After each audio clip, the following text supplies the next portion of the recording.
सम्मानित सभी साथियों को जय महिला जय पेरियार और अपने सभी हम समाज के क्रांतिकारी साथियों को क्रांतिकारी सैल्यूट और इस्तकबाल करते हैं। सम्मानित साथियों, आज हम आप सभी को कुछ महत्वपूर्ण जानकारियां देना चाहते हैं संगठन के बारे में, जिस संगठन को लेकर के आज हम 2-3 सालों से संघर्ष कर रहे हैं, समाज के लिए लड़ाई लड़ रहे हैं समर्पित भाव से। आज हम उसके बारे में आप सभी लोगों को अवगत कराना चाहते हैं कि शेफर्ड टाइगर फोर्स इंडिया का उद्देश्य क्या है, शेफर्ड टाइगर फोर्स इंडिया का कार्य क्या है। तो इन सब बारे में हम आपसे थोड़ा संक्षिप्त में हम जानकारियां देना चाहेंगे।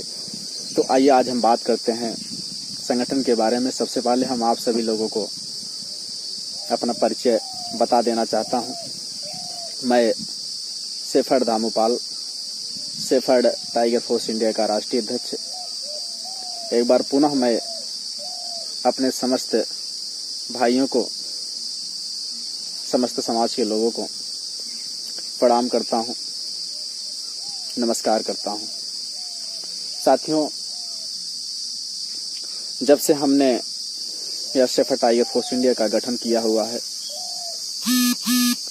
तब से लेकर आज तक हम संघर्ष कर रहे हैं। हमेशा समाज के लिए सड़कों पर उतरकर या आप सभी लोग सोशल मीडिया के माध्यम से या जो भी साथ में रह रहे हैं या कहीं कहीं साथ में कार्यक्रम में मिलते हैं, किसी घटनाक्रम में मिलते हैं, वह जमीनी स्तर पर हमारे कार्यों के बारे में, संगठन के बारे में अवगत होंगे और देख रहे होंगे। तो आइए आज हम बताते हैं कि हमारे संगठन का उद्देश्य क्या है। यह संगठन समाज के लिए समर्पित है, समाज के लिए कार्य करता है। तो आइए हम जानते हैं शेफर्ड टाइगर फोर्स इंडिया का उद्देश्य है, जिसका साफ साफ और स्पष्ट शब्दों में कहा गया है, शिक्षा, व्यवसाय, राजनीति। तो यह हमारे संगठन का उद्देश्य है।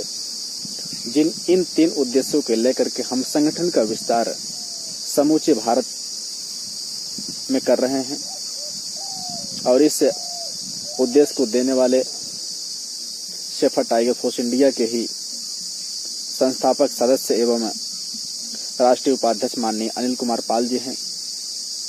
उन्होंने एक स्लोगन भी दिया, शिक्षा, व्यवसाय, राजनीति में करो भागीदारी, यही मार्ग है जन उन्नति के लिए कल्याणकारी।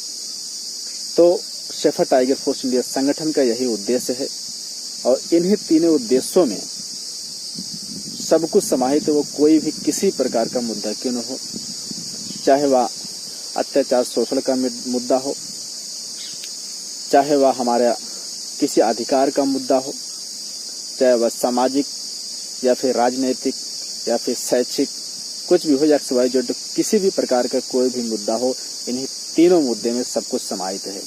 हम अब आते हैं, आइए चर्चा करते हैं अपने सबसे पहले उद्देश्य और मोटो के बारे में, शिक्षा के बारे में। क्योंकि देखिए, आज हमारे मानव जीवन में शिक्षा बहुत महत्वपूर्ण है, क्योंकि शिक्षा के बिना किसी भी समाज की परिकल्पना करना या किसी समाज की, किसी देश की उन्नति करना, हमें नहीं लगता है कि शिक्षा के बदौलत किसी समाज और देश ने उन्नति किया हो। तो हमारे समाज की ही नहीं, वह चाहे हमारे घर की हो, हमारे क्यों न हो, हमारे खुद की क्यों न हो, तो हमारी जो प्राथमिकता होती है, जो पहली सीढ़ी होती है, वह है शिक्षा। क्योंकि शिक्षा के बिना हम आगे नहीं बढ़ सकते हैं। आप हर पल आप देख रहे होंगे कि आज खेती भी हो रही है, तमाम सारे टेक्नोलॉजी का जानकारी आपके पास नहीं है कि उसमें जैविक खाद कैसे डालना है, कैसे नहीं करना है, और यहाँ तक कि खेत में कितनी खाद डालनी है, कितनी नहीं डालनी है। तो सारा सब कुछ आज टेक्नोलॉजी का माध्यम हो गया है। तो वो भी आपके पास अगर शिक्षा है तो आप अच्छी खेती भी कर ले रहे हैं। तो सबसे पहली जो सीढ़ी है वो शिक्षा। शिक्षा की बदौलत हमारा समाज, देश कभी आगे नहीं बढ़ सकता है। तो अपने बच्चों को शिक्षा के क्षेत्र में आगे बढ़ाएं, उनको अच्छी से अच्छी शिक्षा दिलाएं, अच्छे से अच्छे स्कूलों में दाखिला दिलाएं और उनको एक उच्च शिखर पर पहुंचाने का काम करें। क्योंकि जब हमारे पास शिक्षा होगी तभी हम अन्य क्षेत्रों में भी मजबूत हो पाएंगे, चाहे वो राजनीति का क्षेत्र हो, चाहे वो बिजनेस का क्षेत्र हो, चाहे वो रोजगार का क्षेत्र हो, चाहे वह व्यवसाय का क्षेत्र हो, XYZ किसी भी फील्ड में आप जाएंगे, सबसे पहली जो सीढ़ी है वो आपकी आ जाती है शिक्षा। तो शिक्षा पर जरूर ध्यान दें। हमारा संगठन भी इसी शिक्षा को लेकर के एक शेफर्ड एजुकेशन ट्रस्ट का भी निर्माण कर रहा है, जिसमें केवल शिक्षा की ही बात होगी कि समाज के लोग में कैसे शिक्षा के क्षेत्र में आगे बढ़ाया जाए, और जो भी हमारे समाज में जो बच्चे अशिक्षित हैं उनको शिक्षित कैसे किया जाए, या फिर जिसको पढ़ाने के लिए जो बेहद ही गरीब है, बेहद ही निचले स्तर से आते हैं, जिनके पास पढ़ाई के लिए पैसे नहीं हैं, रहने के लिए घर नहीं है, खाने के लिए अन्न नहीं है, पहनने के लिए कपड़े नहीं हैं, अपने माँ बाप का इलाज कराने के लिए पैसे नहीं हैं, तो वो अपने बच्चों को शिक्षा कहाँ दे पाएंगे। ऐसे लोगों के बारे में हम सोचने का कार्य कर रहे हैं और उस पर कार्य कर भी रहे हैं, और आने वाले समय में बखूबी तरह से उसको निर्वहन करते हुए आगे बढ़ाने का भी कार्य करेंगे। तो इसलिए और दूसरा हमारा जो मोटो है व्यवसाय, यदि आपके पास शिक्षा है तो आपके पास रोजगार भी होगा, शिक्षा है तो बिजनेस भी आपके पास होगा, व्यवसाय भी आपके पास होगा, अपना खुद का उद्यम भी आपके पास होगा। तो शिक्षा है क्योंकि शिक्षा से अपने माइंड का डेवलपमेंट करते हैं। आपके पास शिक्षा है, आप पढ़े लिखे हैं, तभी अपने आपका दिमाग भी उसी के अनुसार काम करता है। तो शिक्षा बेहद ही जरूरी है, क्योंकि एक रोटी कम खाओ लेकिन अपने बच्चों को जरूर पढ़ाओ। तो आपको अपनी जमीन जायदाद घर द्वार क्यों न बेचना पड़ पाए, आपको भूखा क्यों न रहना पड़ पाए, लेकिन अपने बच्चों को पढ़ाना जरूर। तो हमारा ये पहला उद्देश्य है। दूसरा उद्देश्य है व्यवसाय। तो कहीं ना कहीं ये शिक्षा से ही जुड़ा हुआ दूसरा मुद्दा हमारा है व्यवसाय। व्यवसाय के क्षेत्र में भी लोगों को भेजें, बिजनेस के क्षेत्र में लोगों को भेजें, और जब शिक्षा उनके पास अच्छा होगा तो वो कहीं न कहीं व्यवसाय भी अपना खुद का करेंगे, नौकरी पेशाओं में जाएंगे, शासन प्रशासन में अपनी भागीदारी भी लेंगे। तो जब हम व्यवसाय में मजबूत होंगे, हम बिजनेस में मजबूत होंगे, हम रोजगार में मजबूत होंगे, तो हमारी आर्थिक स्थिति भी मजबूत होगी। जब हमारी आर्थिक स्थिति मजबूत होगी तो हम स्वयं सक्षम होंगे, हम भी मजबूत होंगे, उसी के साथ साथ हमारा समाज भी मजबूत होगा। तो जब समाज मजबूत होगा तो देश अपने आप मजबूत होता चला जाएगा। तो पहले हम खुद तो मजबूत हों। इसलिए दूसरी जो सीढ़ी है वो है व्यवसाय। व्यवसाय के साथ साथ जब आप इसमें सफल हो जाएंगे, आपके पास आर्थिक स्थिति आपकी मजबूत हो जाएगी, तो फिर आप कहीं न कहीं आप राजनीति के क्षेत्रों में भी आप मजबूती के साथ अपना पैर जमा सकते हैं। क्योंकि राजनीति में भी जाने के लिए आपके पास आर्थिक स्थिति आपकी मजबूत होनी चाहिए। तभी आज की जो राजनीति है वो पैसों की राजनीति है। वो आम इंसान राजनीति कर ही नहीं सकता है। जो गरीब है, जो बिल्कुल पिछड़ा है, अति पिछड़ा है, ऐसे लोग राजनीति के बारे में सोच भी नहीं सकते हैं। राजनीति करने की तो दूर की बात है, क्योंकि आज उन्हीं लोगों को राजनीतिक पार्टियां पूछती हैं जिसके पास धन दौलत होता है, जिसके पास पैसा प्रॉपर्टी होता है। ऐसे लोगों को यह पार्टियां मान सम्मान स्वाभिमान देती हैं। ऐसे लोगों को यह पार्टियां पूछती है, उनको पद देती है, उनको टिकट देती हैं। तो आम इंसान इसके बारे में सोच ही नहीं सकता है। तो आपका जब व्यवसाय मजबूत होगा, आपकी आर्थिक स्थिति मजबूत होगी, आप उसी प्रकार से आप राजनीतिक क्षेत्रों में भी कदम रखेंगे मजबूती के साथ। और आने वाले समय में आप जिस पार्टी से राजनीति कर रहे हैं या जिस पार्टी में जाना चाह रहे हैं, आपके पास पैसा है, वो पार्टी आपको हाथे हाथ ले लेगी। तो मेरे सम्मानित साथियों, हमारा यही संगठन का मूल 3 उद्देश्य है: शिक्षा, व्यवसाय, राजनीति। इन्हीं तीनों उद्देश्यों को लेकर के संगठन का निर्माण किया गया है, और उसके बाद उसी पर बखूबी रूप से हमारे सारे जो संगठन के पदाधिकारीगण हैं राष्ट्रीय कार्यकारिणी में, जो हमारे प्रदेश कार्यकारिणी में हैं, और हमारे जो जिला कार्यकारिणी, ब्लॉक कार्यकारिणी, विधानसभा कार्यकारिणी, यहाँ तक कि तहसील कार्यकारिणी, जितने भी लोग हैं, सारे लोग संघर्ष और मेहनत कर रहे हैं, लगे हुए हैं, समाज को जोड़ने का प्रयास कर रहे हैं। संगठन में लोगों को शामिल किया जा रहा है, क्योंकि विदाउट टीम, विदाउट संगठन से हम समाज को आगे नहीं बढ़ा सकते हैं। क्योंकि जहाँ संगठन होती है वहीं शक्ति होती है, और जब हमारे पास शक्ति होती है तो हम कोई भी चीज़ हमारे लिए, हमारे समाज के लिए आसान लगने लगता है। तो हम किसी भी हमारे अधिकार की बात क्यों न हो, किसी को हक व इंसाफ दिलाने की बात क्यों न हो, हम अपने संगठन के माध्यम से, हम संगठन में रहेंगे, शक्ति में रहेंगे, तो आसानी के साथ हम वह भी प्राप्त कर ले जाएंगे। अब हम बात करते हैं इन 3 मुद्दों को लेकर के। हमने बात किया, विस्तार से आपको बताया कि हमारे संगठन का मूल उद्देश्य यही है, इन्हीं उद्देश्यों पर हम काम कर रहे हैं। अब हम आते हैं कि तमाम और सारे मुद्दे हैं समाज के, वह चाहे अत्याचार, शोषण, अन्याय का मुद्दा हो, चाहे हमारे हक अधिकार का मुद्दा हो, समाज में जो भी तमाम सारे ज्वलंत मुद्दे चल रहे हैं, चाहे वह धनगर का मुद्दा हो, चाहे वह हमारे बहन बेटियों को जिस तरह से शोषण किया जा रहा है, हमारे भाइयों को जिस तरह से एक मर्डर की साजिश बना करके उनकी हत्या कर दिया जा रहा है, ऐसे में हम कहां से समाज को इंसाफ और न्याय दिला पाएंगे। आइए इस टॉपिक पर भी हम थोड़ा सा आपसे रूबरू होते हैं, आपको बताते हैं कि जब हमने 3 चीजों पर लेकर के आपसे डिस्कस किया, तीन चीजों को लेकर के हम इन सब चीजों पर भी डिस्कस करना चाहते हैं, क्योंकि कहीं न कहीं इसका रिलेशन वो कहीं न कहीं इन सब चीजों से जुड़ा हुआ है। देखिए, अत्याचार, शोषण, अन्याय उसी के ऊपर किया जा रहा है जो गरीब है, जो लाचार है, जो बेसहारा है, जो असहाय है, जो पीड़ित है, जो आम इंसान है। ऐसे लोगों के ऊपर अत्याचार, शोषण, अन्याय दिन पर दिन किया जा रहा है। वह कानून की ठोकरें खा खा करके, उनके दर पर ठोकरें खा खा करके उस बेचारे को इंसाफ नहीं मिल पाता है, न्याय नहीं मिल पाता है। ऐसे में वह परेशान हो जाता है, वह और दबा कुचला तो है ही, उससे ज्यादा और दबा दिया जाता है, कुचला दिया जाता है। तो ऐसे में जो हमारे समाज के ऊपर, हमारे बहन बेटियों के ऊपर, हमारे भाइयों के ऊपर अत्याचार, शोषण, अन्याय कर रहे हैं, हत्या कर दे रहे हैं, इनकी लड़ाई हम कैसे लड़ पाएंगे? जब हम मजबूत रहेंगे, हम सक्षम रहेंगे, हमारे पास पैसा रहेगा, हमारे पास शासन प्रशासन में भागीदारी रहेगी, तो दूसरे लोग भी हमसे डरेंगे, हमारे ऊपर अत्याचार, शोषण, अन्याय करने के बारे में सोचने पर मजबूर हो जाएंगे। तो वह एक बार करने से पहले वह 100 बार सोचेंगे, क्योंकि उनको डर रहेगा कि अगर इनके घर में कुछ इस तरह से करते हैं, इनके ऊपर कुछ इस तरह से हम करते हैं, ये तो पैसों में सक्षम है, इनके घर में शासन प्रशासन में लोग हैं, या हमको नहीं छोड़ेंगे, तो एक उनके अंदर डर, एक भय पैदा हो जाती है। तो कहीं न कहीं हम इस चीज पर लगाम लगाए हुए होते हैं। और दूसरी बात आती है, क्योंकि इन सब चीजों का जो संरक्षण मिलता है, जो संरक्षण दिया जाता है लोगों को, वो राजनीति से दिया जाता है। अगर आपकी हिस्सेदारी राजनीति में है, आपके लोग राजनीतिक क्षेत्रों में हैं, आपके लोग सांसद हैं, आपके लोग विधायक हैं, आपके लोग कैबिनेट में हैं, राज्यसभा सांसद में हैं, तो सारा सब कुछ जो सिस्टम पूरे भारत का जो चल रहा है, तो वो कहीं न कहीं राजनीति से ही प्रेरित होकर के चल रहा है, वो राजनीति से बधा हुआ है। कोई भी काम हो, आज सुई से लेकर के हेलीकॉप्टर तक जो भी बनाया जा रहा है, उसमें राजनीति घुसी हुई है, वो सब कुछ राजनीति से हो रहा है। तो हमको इस पर समझना चाहिए और हमें राजनीति में भी बढ़ चढ़कर अपनी हिस्सेदारी काम करना चाहिए, क्योंकि जब तक हमारे लोग राजनीति के क्षेत्रों में नहीं आगे आएंगे, जब तक वह सांसद नहीं बनेंगे, विधायक नहीं बनेंगे और कैबिनेट में नहीं जाएंगे, राज्यसभा सांसद नहीं बनेंगे, तब तक आपके समाज का संपूर्ण रूप से भला होने वाला नहीं है।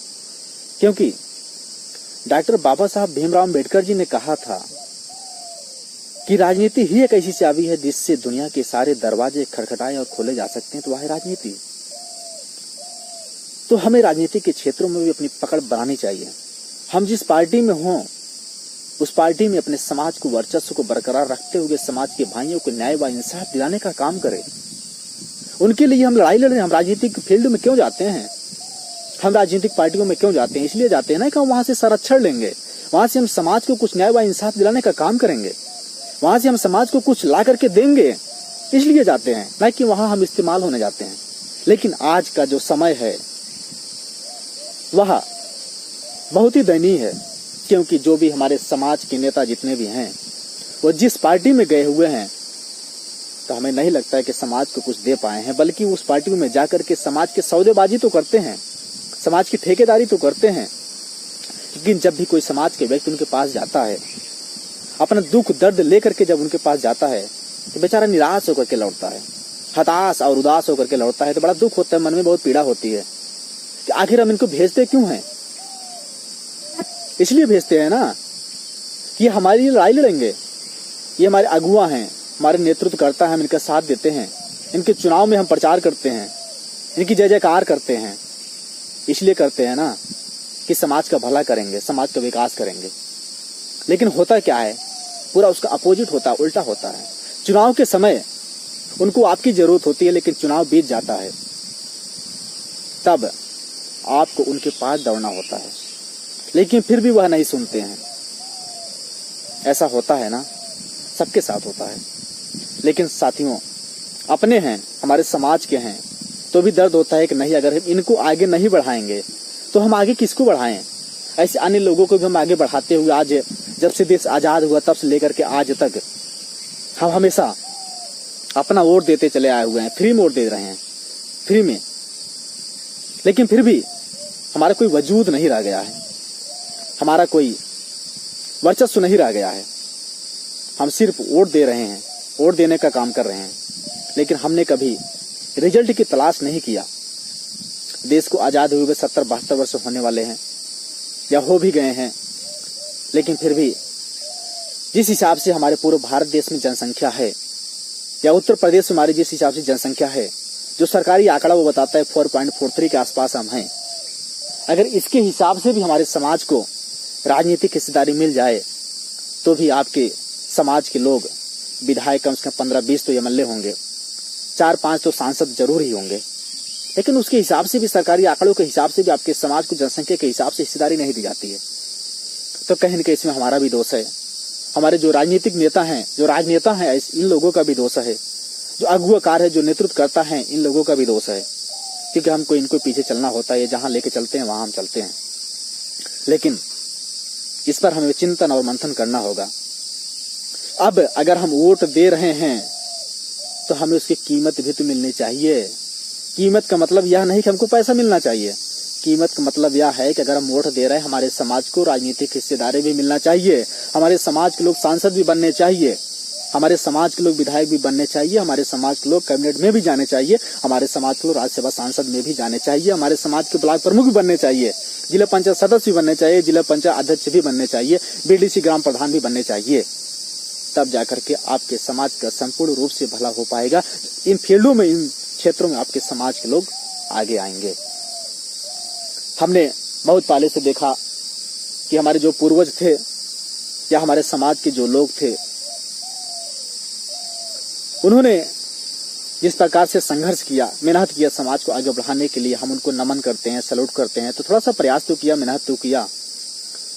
अब हम नई पीढ़ी, जो युवा पीढ़ी है, जो यूथ है, जिसके माध्यम से समाज को आगे बढ़ाया जा सकता है, क्योंकि कहते हैं ना, समाज और देश को आगे बढ़ाने के लिए वो युवाओं की जरूरत होती है, क्योंकि देश को भी आजाद कराने के लिए सबसे बड़ा योगदान, अगर बलिदान भी किसी ने दिया है तो इस देश का युवा दिया हुआ है। किसी भी समाज में परिवर्तन व क्रांति लाने के लिए, बदलाव लाने के लिए अगर योगदान किसी ने दिया है, बलिदान किसी ने दिया है, वो यूथ दिया है, युवा ने दिया हुआ है। चाहे वो किसी भी प्रकार का आंदोलन क्यों न रहा हो, चाहे वो देश की आज़ादी की लड़ाई रही हो, चाहे वो 1857 क्रांति की लड़ाई रही हो, चाहे वो पानीपत की लड़ाई रही हो, चाहे जो भी युद्ध रहा है, सबसे ज्यादा अगर किसी ने बलिदान दिया है, किसी ने अपने आप को न्यौछावर, प्राणों को न्यौछावर कर दिया है, तो युवा ने किया हुआ है। तो हमारे युवाओं, समाज की युवा, आपके अंदर वो ताकत है, आपके अंदर वो शक्ति है, वो मिसाल है, आप वो बन सकते हैं, समाज को उच्च शिखर पर ला सकते हैं। आपको अपनी ताकत को पहचानना होगा। आप अपनी ताकत को नहीं पहचान रहे हैं। इस देश को भी बदलने के लिए सबसे बड़ा, इस देश में भी परिवर्तन लाने के लिए सबसे ज्यादा अगर किसी ने भी योगदान दिया है तो हो इस देश का युवा किया हुआ है। तो हमारे समाज के युवा, अपने समाज के युवाओं से हम अपील करना चाहते हैं, निवेदन करना चाहते हैं कि आप एक युवा हैं, आप साथ में आएं, क्योंकि जब युवा साथ में मिलता है तो कहीं न कहीं एक क्रांति का, एक परिवर्तन का रूप धारण करता है। और जब वह रूप धारण हो जाता है तो समाज में परिवर्तन और बदलाव तो निश्चित है। कोई किसी भी कीमत पर, कोई किसी माई का लाल में ये दम नहीं को रोक दे, फिर तो परिवर्तन आना ही है, क्रांति आनी ही है। युवाओं, अपनी ताकत को समझो और अब एक दिशा, क्योंकि हमारे समाज के जो युवा है वो दिशाहीन है, उसको एक सही नेतृत्व नहीं मिल पा रहा है, एक सही दिशा नहीं मिल पा रहा है, जिसके कारण वो भ्रमित है, वो सोच ही नहीं पा रहा हम जाएं कहाँ। जहां भी जाते हैं लोग युवाओं को इस्तेमाल करते हैं, युवाओं को नेतृत्व करने का मौका नहीं देते हैं, युवाओं को बोलने के मौका नहीं देते हैं, युवाओं को मंच पर स्थान नहीं देते हैं। जबकि हमारे जो राजनेता होते हैं, हमारे जो बड़े बड़े नेता होते हैं, या मंच से दहाड़ते हैं, कहते हैं कि युवा ही समाज का भविष्य है, युवा ही देश का भविष्य है। अरे भैया, जब युवा ही समाज का भविष्य है, युवा ही देश का भविष्य है, तो इस समाज की कमान युवाओं के हाथों में आप क्यों नहीं दे देते हो? इस समाज को नेतृत्व करने का मौका आखिर क्यों नहीं देते हो? इस समाज को मंच पर स्थान, बैठने का स्थान क्यों नहीं देते हो? इस युवा को, इस समाज की युवा को बोलने का मौका क्यों नहीं देते हो? आखिर दो ना, इस युवाओं को दर्द को तो समझो। इस युवा के दर्द को जब तक आप नहीं समझोगे, तब तक इस समाज की सियासत को भी, राजनीति की सियासत को भी आप नहीं समझ सकते हैं। इस समाज के युवा के दर्द को आप समझिए, वो कहना क्या चाहता है।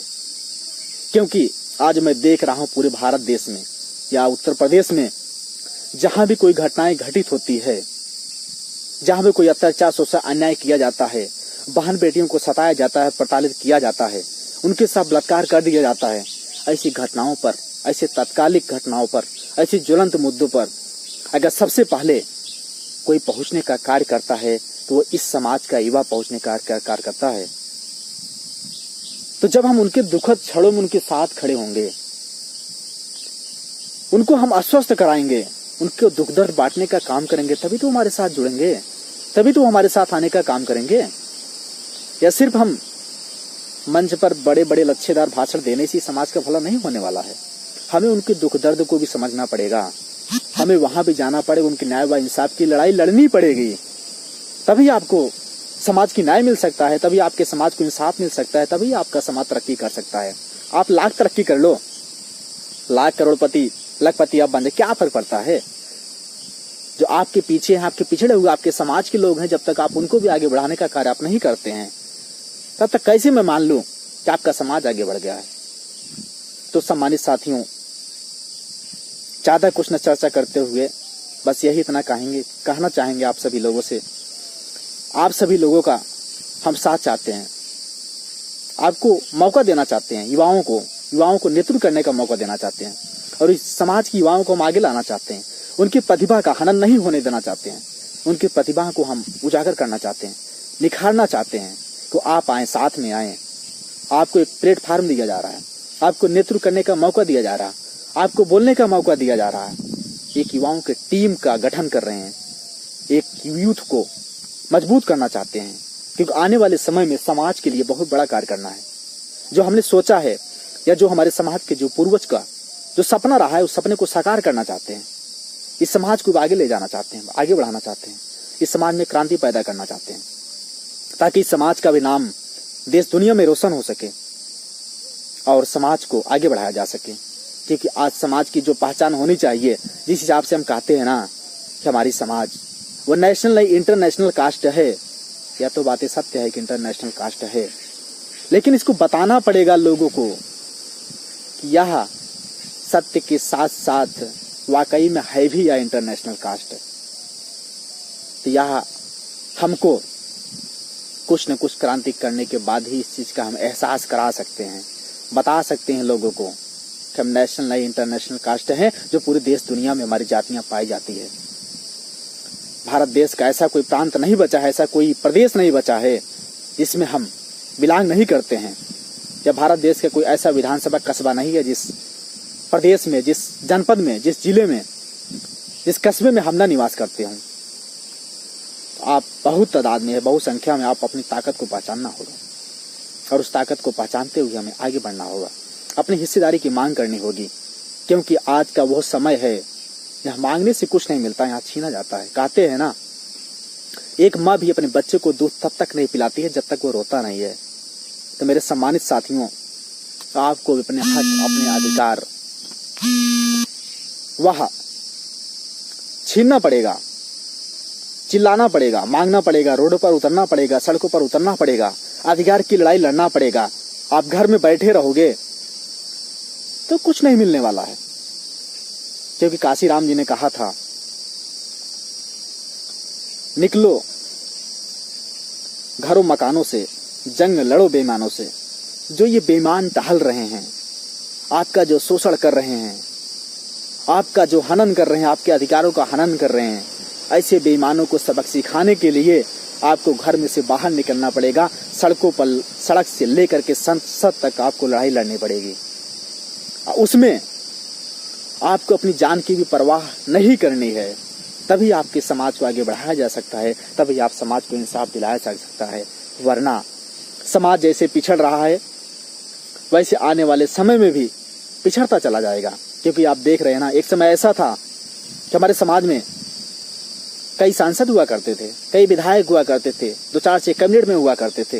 लेकिन आज वह है, इसके पहले तो पास्ट में तो कोई एक सांसद भी नहीं था। पूरे भारत देश की बात कर रहे हैं। इस बार तो चलो संयोग अच्छा था, एक सांसद बन के आए। केवल उत्तर प्रदेश में विधायक बचे हुए हैं, जहाँ 4-6 विधायक हुआ करते थे। तो हम देखिए हम कहाँ जा रहे हैं। जब समाज जागरूक नहीं था तब हम 2-4-6 एमएलए बना लिया करते थे, कैबिनेट बना लिया करते थे, सांसद बना लिया करते थे। आज हम पढ़े लिख रहे हैं, आज हम जागरूक हो गए हैं। कहते हैं ना कि हम जागरूक हो गए हैं। अरे जागरूक है, जागरूकता का उसका रिजल्ट भी तो मिलना चाहिए, नहीं मिलना चाहिए? मिलना चाहिए ना। जब मिलना चाहिए तो हम अपने संसद कितने भेज पा रहे हैं, अपने कैबिनेट में कितने भेज पा रहे हैं, हम राज्यसभा सांसद कितने बना पा रहे हैं, यह भी देखना है ना। अंधभक्ति करने से कुछ नहीं होने वाला है, किसी की पार्टी की गुलामी करने से कुछ नहीं होने वाला है। वहां आपका शोषण होता है। तब तय आपको करना है। आप अपना शोषण करवाना चाहते हैं, आप समाज का शोषण करवाना चाहते हैं, तो फिर ऐसे लगे रहिए, अंधभक्ति किसी पार्टी में करते रहिए, पार्टियों की जय जयकार करते रहिए, कुछ नहीं होने वाला है। वो पार्टियां आपको इस्तेमाल तेजपात पत्तों की तरह इस्तेमाल करके आपको छोड़ देती है। जिस तरह से हम सब्जियों में तेजपात पत्तों को डालते हैं, उसका स्वाद चख लेते हैं, उसको चखने के बाद उसको हम फेंक देते हैं। उसी तरह यह पार्टियां भी हमारे समाज को जब चुनाव आता है तो उस समय पद देती हैं, तब उस समय पद बांटने का काम करती हैं और हमारे लोग उनके ठेकेदार बन जाते हैं और समाज के लोगों का वोट वो कर्मठ कराने का काम करते हैं। तो साथियों, गीता में एक बहुत अच्छा ज्ञान लिखा है।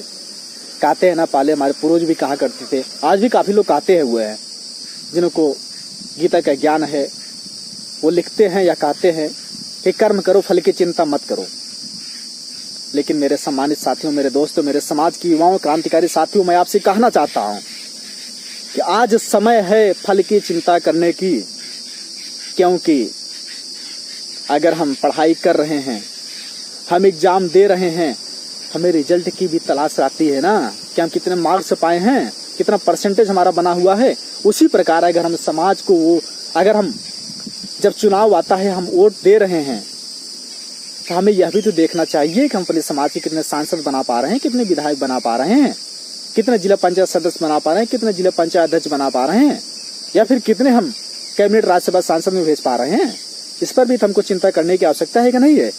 या फिर ऐसे ही हम गीता का ज्ञान हमने ले लिया है, कर्म करो फल की चिंता मत करो।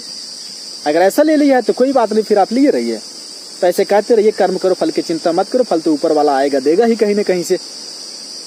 अगर आप वो ऊपर वाले के आस में बैठे हुए हैं तो यह समय गुजर जाएगा, कई पीढ़ियां गुजर जाएंगी, आपके समाज का कल्याण, आपके समाज का भला कभी नहीं होने वाला, कभी नहीं होने वाला है। आपको खुद चिंता करना होगा। अगर आप संघर्ष मेहनत कर रहे हैं तो आपको फल की भी चिंता करने की जरूरत है, तभी आपका समाज आगे बढ़ सकता है। तो सम्मानित साथियों, अब आपसे यही निवेदन है कि आप एकजुट रहें, आप संगठित रहें, आप संघर्ष करें, आप शिक्षा के क्षेत्र में आगे बढ़ें, अपने हक व अधिकारों के लिए लड़ाई लड़ें। जहां भी शोषण, अत्याचार, अन्याय हो रहा है, आप उसके खिलाफ आप आगे आइए, सड़कों पर आइए, उतरिए। कहीं भी किसी प्रकार की समस्या होती है तो आप संगठन से हमारे संपर्क करके सेफर टाइगर फोर्स इंडिया के तमाम सारे पदाधिकारी, तमाम सारे कार्यकर्ता कार्य कर रहे हैं। आप उनको इन्फॉर्मेशन दीजिए, आप उनको सूचना दीजिए। हम आपके दुख में, हम आपकी पीड़ा में, आपके दर्द को बांटने के लिए आएंगे और आपको न्याय व इंसाफ दिलाने का पूरा प्रयास करेंगे कि हम आपको इंसाफ, न्याय व दिला सकें। तो सम्मानित साथियों, यह काम केवल हमारे अकेले बस की बात नहीं है, उसमें समाज के हर लोगों का सहयोग चाहिए, हर लोगों का साथ चाहिए। क्योंकि कहते हैं ना, बूंद बूंद से घड़ा भरता है। एक घड़ा भरने के लिए एक बूंद की जरूरत होती है।